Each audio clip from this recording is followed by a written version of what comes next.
Folks, welcome back to another episode of Rudy Talks About Very Old Cards and goes into a boring rambling of what's going on in the world. So today's conversation is on that. And today, dear Rudy, hope this makes it to you safely. It did. It did. I'm going to look like that when I get older. I'm from that planet. I don't think I'm from that. Thanks for taking the time to read the letter. I've been looking forward to the video. I bought this card for my competitive Commander deck back in the day. Me and a couple buddies used to get together almost every weekend to play Commander. Time passed. We didn't have much time to meet up anymore, so this has been sitting around for a few years. Makes me sad to let it go. However, I'm sure you'll take good care of it or find someone that will appreciate it. Thank you for your help. Thank you, Dr. Q. I'd cover up the last name there. Yes, folks, today's conversation is going to be about TimeTwister. So bring out the Rudy God book. I'll give you some black lotuses, give you guys some eye candy, some black lotuses to get excited about. We're going to go right to the TimeTwister page here. Oops, wrong page. So today we want to talk about these TimeTwisters as we add another one to the Rudy Vault here. Give you guys just some stuff to stare at in the background here from this, how to get this out of the Rudy underground bunker, just to kind of share it real quick with everybody. And I think this alone will give you guys a good backdrop. So first of all, let's leave the card. We're looking at ourselves. It's not gem mint, it's not gradable or anything silly like that, but it is a beautiful, beautiful, authentic example. Authentic playware and everything on there. And again, nothing wrong with a card that's played. Seriously. People act like, oh God, it's not Gem Mint PSA 6.9. It's not Beckett Quad 6s and 14 Ws. Who cares? Okay. Now, I want to, TimeTwister has got to be,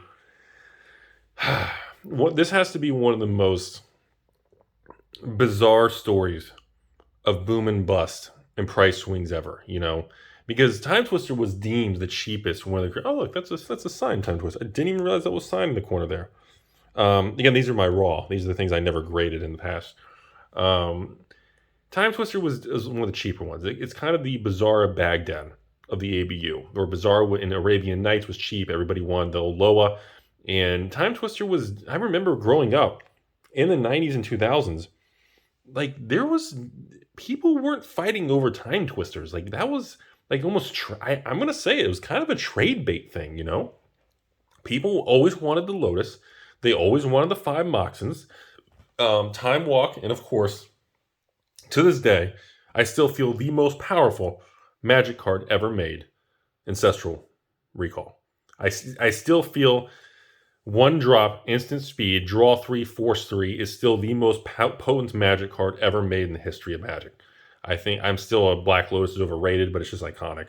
And I still think Ancestral Recall is the most stupid card ever, followed by Time Walk, a 2 drop to start over again, because essentially on a second turn, you get to draw again, and you get to attack again. You get an extra attack phase, you get an extra draw phase, you get another round of triggering. I mean, it's just, there's certain cards, and again, once again, Ancestral and Time Walk are both blue, hence why blue was always the most broken card.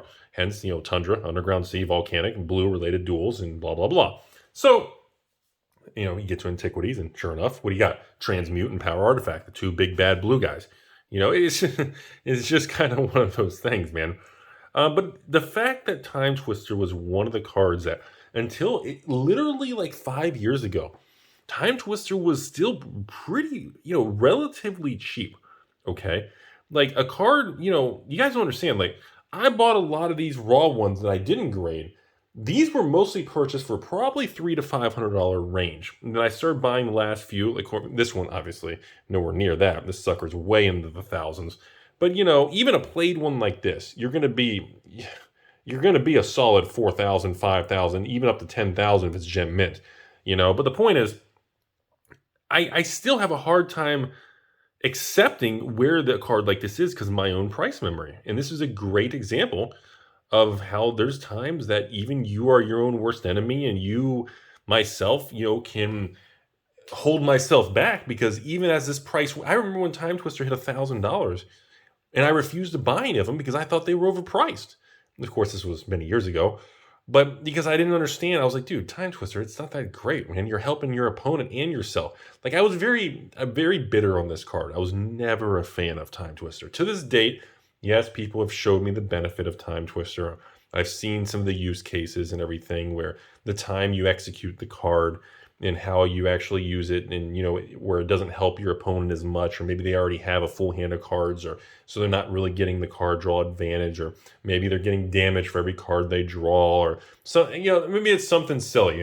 The point is, items that start off cheap and nobody wants them for most of their life cycle tend to overcompensate when people do want them, because the supply is not going to be where it should be. And TimeTwister is that textbook example. And the reason we're focusing today is because, again, I bought an unlimited TimeTwister from this gentleman here, and it came into the Florida store. We did, hey, look at this old TimeTwister, showed up, looks good. Did, hey man, got him paid, moved on. And you know what? Very happy with the purchase. I do have a couple PSA 10s, and again, my PSA 10 TimeTwisters that I purchased, oh God, I think I bought the first one in 2007, and I think I bought maybe the other one in like 2010, 2011. And again, I can tell you what I paid for my PSA 10 unlimited TimeTwister, but it's so stupid. You're not even A, half the people won't believe me. B, people are going to brag, think I'm just bragging, which I am. No, my PSA 10 unlimited TimeTwister cost me $400, or like $425 with shipping or something like that. But again, you're talking 15 years ago, folks. I mean, it was, 15 years ago was a very different world when a raw TimeTwister was $200 and I paid $400. People, were like, why would you buy that? Why don't you just buy two regular ones? So you got to understand the context of the situation. But anyways, I want to touch base, zoom out a little bit now on just the overall topic of Unlimited Edition. Seems to be getting a little bit more chatter around here. I've been getting a lot of messages on it. Everybody knows I'm still extremely, extremely bullish on Unlimited. I still feel out of ABU, I still think Unlimited is the most underpriced out of ABU. Revise already moved up a lot because it was so cheap. Alpha is just, essentially unattainable at this point. It doesn't exist, or museum level type stuff. Beta has already moved a lot. It's very expensive, but Unlimited, again, it's just been recently that even like the Mox and even an Unlimited Lotus, just recently, the prices have been pretty high. Even a couple of years ago, they weren't even anywhere near where they are now. Same thing with like the Gauntlet of Mites and the Illusionary Mask and Cyclopean Tombs and some of these iconic artifacts. You know what I mean? Even the duels. And even, of course, the Blue Power, even the Time Vault for the artifacts. And you had a lot of the cards that never really, like, literally, like, just like in the last 12, 24 months, I was still buying, like, Whiteboard and Unlimited, like, Time Vaults for, like, $500-600 range. Like, even, like, well, again, I guess a year ago was, or 2 years ago was, again, 2020 crashed in that window, which, again, that data is not very accurate because it was a very distorted time period for 6 months during the end of the world, and people telling me everybody dumped over this and that. Anyway, I'm just saying, folks, you don't make quick money in this. There's no flipping. Everybody's just so obsessed with how much money can I make by the time the sun comes up tomorrow. I guess I'm just going to rant now the last few minutes. People are so obsessed. Like, people will literally say, Rudy, I wouldn't buy that TimeTwister. I wouldn't pay, I don't know, $10,000 for that because I can't flip it for $12,000 tomorrow. Or you could just buy the card and you could just wait a couple years, enjoy the card, or collect and actually enjoy the hobby and the passion, and you have to actually care about it. If you do, things will work out. I wouldn't pay $10,000 for a played TimeTwister. That's way overpriced, but you get the idea. You need to look at things differently, and that's the problem with everybody right now. We're still coming off the hangover, man. Everybody has afterglow. You got that stupid afterglow. Everyone's sitting up in bed, smoking a cigarette, all glowing and living the endorphins and dopamine hits from the big wild ride we went through from 2021, essentially. Whether it's the new up and coming, the Flesh and Blood MetaZoos and the Kickstarter games, all the way to the Pokemon, even the Weiss and the Magic and Force of Will, every card game. We need to come back. And as we all get back to normal, it feels bad. And it's okay. People are, I see it all the time. I see the messages, the comments, the Patron messages. I see I talk to other store owners, same thing across the board.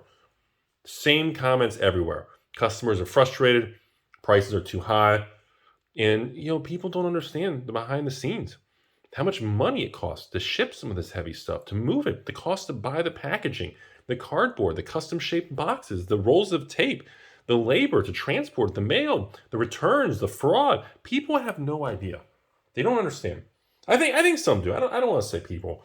Most individual consumers are not familiar with it. And as we march forward with the inflation, everything that happened in the last 2 years, these are the side effects of higher prices on everything. It feels more expensive. And unfortunately, there's always going to be probably I don't know, one store out there that could fire sell their whole inventory at a loss because they're about to go bankrupt or be evicted from their store because they can't pay their rent. And then what happens is you get a customer walks into your store and they're upset at you because they think you're charging a bad price or you're trying to rip people off because they show you a comparison of, a card that's sold on eBay. One example. And that's an outlier, and they try to use that as leverage. And it's not a good example. Maybe it's a fraudulent seller. Maybe it's a seller that's doing the typical stolen, credit card stuff, and you send them a payment, and they go on TCG Player, use stolen information, and they have it drop shipped to you, and all of a sudden, some weird crap happens a couple months later, and your address gets blocked for fraudulent activity. You don't know what's going on. And you found that, there's so many behind the scene variables that people don't understand. And I just want people to know this collectible thing in holding on, in building positions, in building long-term wealth, it's still intact. It all still works. And just like 2017 magic of the Amonkhet, Hour of Deb, and Ixalan era, Iconic Masters 20, when, the same exact deja vu shit was going on. The same shit, everybody. And you know what that was?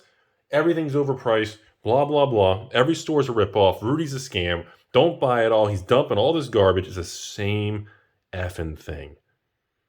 Been there, done that, got the t-shirt. The more things change, the more they stay the same. You know what the difference is going to be is just like before. The people who don't get emotional, they stay the course. Nature and time will have a funny way of making all of us look humble and silly. And I think that's going to happen because nothing's changed. The only difference is we've all changed. We changed our expectations. Nothing else has changed. We are just expecting different. We expect larger, more extreme, and easier and free tendies. And it's our fault, including myself, everybody. We are expecting inappropriate and incorrect expectations. And it's going to take I think it could take all 2022 to continue to come back to normal. And my lighting is getting a little off because it's actually getting dark out. And I'm going to let everyone in there. Didn't mean to rant, but I just want to kind of flash some Black Lotuses, let everybody have a good day. And of course, over here, got some nice power and just adding to the collection. And thanks again for selling me this card. You know who you are out there. And everybody have a safe and beautiful day. It's a great world out there, folks. Don't get sucked into the social media machine, man. You will get more upset. Surround yourself with negativity. You feel like the world's ending. Everything's doom and gloom. It's not. I'm telling you, go outside, dig a hole, be a carrot. Look out for lawnmowers. Go breathe the fresh air. Go lick the driveway. I'm telling you guys, you're going to miss it, man.